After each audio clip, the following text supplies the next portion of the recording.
Welcome to Have You Read It, the channel where we bring books to life, one summary at a time. Today we're diving into Where Have All the Democrats Gone? The Soul of the Party in the Age of Extremes, by John B. Judis and Ruy Teixeira. This book explores a critical question in contemporary American politics. Why are working-class voters, once the backbone of the Democratic Party, leaving in droves? Judis and Teixeira, having previously predicted a Democratic majority in their 2002 book, The Emerging Democratic Majority, now revisit their theory and dissect the reasons behind its failure. The authors begin by acknowledging their miscalculation in the earlier book. While they correctly identified the rising influence of professionals, women, and minorities within the Democratic coalition, they underestimated the extent of white working-class defection. This defection, coupled with losses among Hispanic and Asian working-class voters, has created an unstable equilibrium between the two major parties, leading to gridlock and an erosion of trust in government. Central to their argument is the concept of the Great Divide, a geographical and cultural chasm separating post-industrial metropolitan centers and the small towns and mid-sized cities reliant on manufacturing, mining, and farming. The cultural and economic priorities of these two Americas have increasingly diverged, hardening into distinct political identities. While the Democrats have gained ground in the metro areas, their losses in the heartland have been substantial, preventing the emergence of a sustained Democratic majority. The authors trace this shift back to the breakup of the New Deal coalition.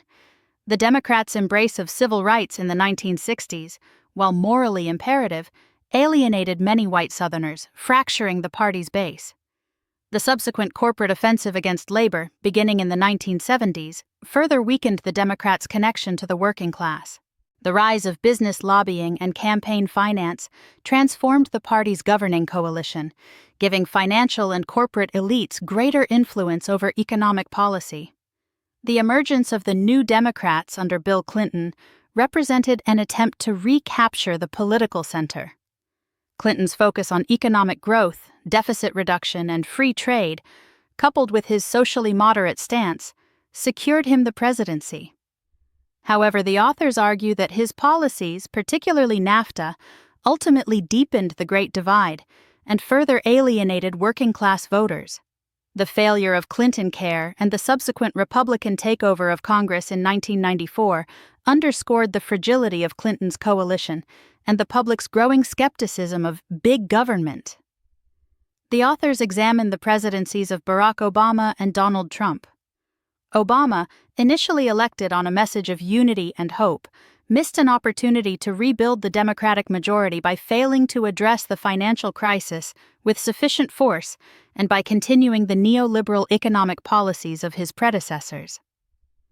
While his populist turn in the 2012 campaign demonstrated the potential to win back working-class voters, he returned to a more moderate approach in his second term, culminating in the unpopular Affordable Care Act and further losses in the 2014 midterms. Trump, capitalizing on the economic and cultural anxieties of the forgotten middle class, effectively targeted Hillary Clinton's perceived elitism and cultural liberalism. Clinton's focus on identity politics and her dismissive remarks about Trump's supporters as deplorables further exacerbated the Great Divide, leading to her defeat and solidifying the Republican hold on working-class voters. Trump's victory, the authors argue, was a direct result of Clinton's and the Democrats' failure to address the economic and cultural anxieties of Middle America.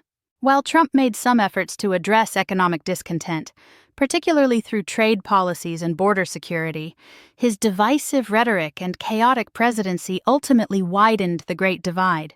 The Democrats, meanwhile, struggled to navigate the rise of cultural radicalism within their own ranks, epitomized by demands for Medicare for all, the Green New Deal, and the abolition of ICE. Biden's victory in 2020, largely a referendum on Trump's character and handling of the pandemic, offered a chance for the Democrats to recalibrate their approach. Biden's presidency, despite his long history as a centrist Democrat, has witnessed a surprising shift towards a New Deal approach. His focus on industrial strategy through infrastructure investments, semiconductor manufacturing, and clean energy initiatives, coupled with his pro-labor stance, represents a departure from neoliberal orthodoxy. However, the authors caution that the effectiveness of these policies has been limited by industry lobbies and the persistence of cultural radicalism within the Democratic Party.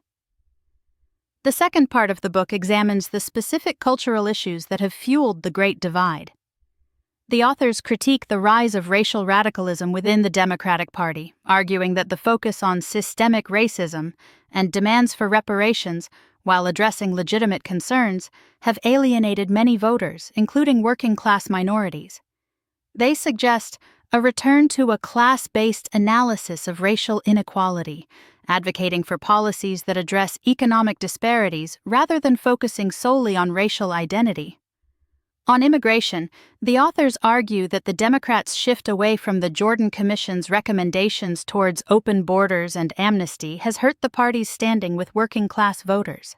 They emphasize the need for a balanced approach that addresses both border security and the plight of undocumented immigrants, suggesting that the Democrats' current stance has failed to resonate with a majority of Americans, including Hispanics. The authors also examine the rise of gender ideology within the Democratic Party, arguing that the focus on transgender rights, while important, has often come at the expense of women's rights, and has alienated many voters with its radical redefinition of sex and gender. They suggest that the Democrats' embrace of gender-affirming care for minors and the attempt to erase the category of woman from public discourse has further deepened the cultural divide. Finally, the authors address the issue of climate change, criticizing the Democrats' embrace of climate catastrophism and the Green New Deal. They argue that the focus on unrealistic targets and the demonization of fossil fuels has alienated voters in working-class communities reliant on traditional energy industries. They advocate for a more pragmatic, all-of-the-above approach that emphasizes technological innovation and a gradual transition to a clean energy economy. The authors conclude by suggesting that the Democrats must reclaim their mantle as the party of the common man and woman. This requires not only a shift away from neoliberal economics towards a more worker-centered approach, but also a rejection of cultural radicalism in favor of a more moderate and unifying message.